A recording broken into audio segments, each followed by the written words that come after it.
Friends welcome back to Srichand vlogs. ఈరోజు మన గార్డెన్లో టమాటో ప్లాంట్ మార్నింగ్ మేము హార్వెస్ట్ చేసాము. నేను హార్వెస్ట్ చేసేటప్పుడు వీడియో తీయలేదు. చూడండి ఎంత ఫ్రెష్గా ఎంత బాగున్నాయో టమాటోస్.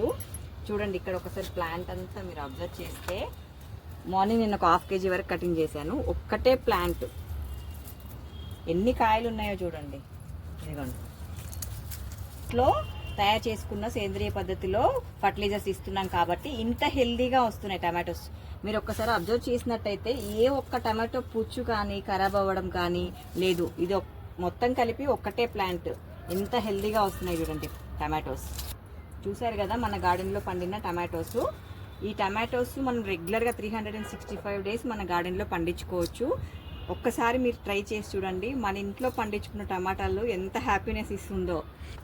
మీ ఇంట్లో కూడా టమాటోస్ ప్లాంట్స్ పెంచుకోవాలి అంటే మనము ఏదైనా ఒక టమాటో బాగా మక్కిపోయింది ఉంటుంది కదా, దాన్ని నార్మల్గా ఒక చిన్న బాక్స్లో అయినా ఏదైనా ఒక కంటైనర్లో ఇలా స్పేస్ చేసి కొంచెం సాయిల్ పైన వేసేస్తే మళ్ళీ మనకి టమాటోస్ వస్తాయి. ఈ చెట్టు ఇక్కడ నేను ఒక టమాటోని సాయిల్లో స్పేస్ చేసి లిటిల్ బిట్గా పైనంగా సాయిల్ వేసాను. ఇప్పుడు చూడండి ఇక్కడ చిన్న చిన్న ప్లాంట్స్ వచ్చాయి. ఇప్పుడు నేను ముందుగా చూపించిన టమాటో ప్లాంట్ మనకు అది డ్రై అయిపోయే స్టేజ్ లోపల ఇవి మళ్ళీ గ్రోత్ అవుతాయి. చూడండి కంటైనర్లో ఎలా గ్రోత్ అయ్యాయో. ఇక్కడ ఇప్పుడే స్టార్ట్ అయింది. మరిన్ని గార్డెన్ వీడియోస్ కోసం సబ్స్క్రైబ్ చేసుకోండి, లైక్ చేయండి, షేర్ చేయండి, కామెంట్ చేయండి.